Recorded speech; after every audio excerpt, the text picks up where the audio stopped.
New COVID guidelines cutting quarantine times to 5 days. And the question is, will that get more people back to work quicker? With me now, Dr. Kevin Campbell, cardiologist and CEO of K-Rock Consulting. So, Kevin, what do you think? Do you think that these quarantine, the shrinkage of the quarantine times will help? That to a certain extent, the CDC is saying, OK, this is very contagious, but for most people, their symptoms are mild. So let's let them get back out there.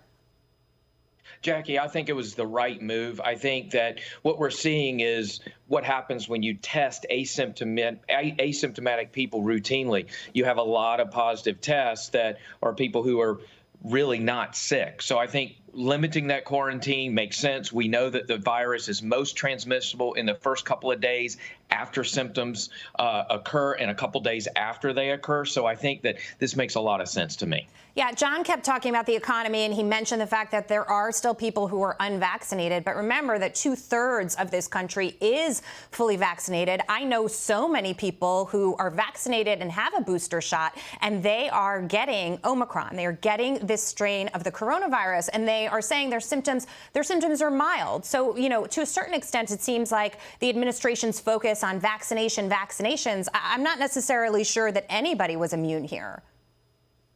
Well, I do think that vaccination is a good strategy because it has prevented severe illness and death. What we know is if folks aren't vaccinated, they're the ones that are going to the hospital and in the ICU and having complications from COVID-19. The folks that have gotten 2 shots have about a 30 to 50% protection against the Omicron variant. If you get the booster, it's upwards toward 75 to 80%. So I'm still a real proponent of getting vaccinated because I think it's making a difference in the death rate with COVID. Dr. France reporting nearly 180,000 new COVID cases in a 24-hour period. This, of course, as cases are skyrocketing across this country as well.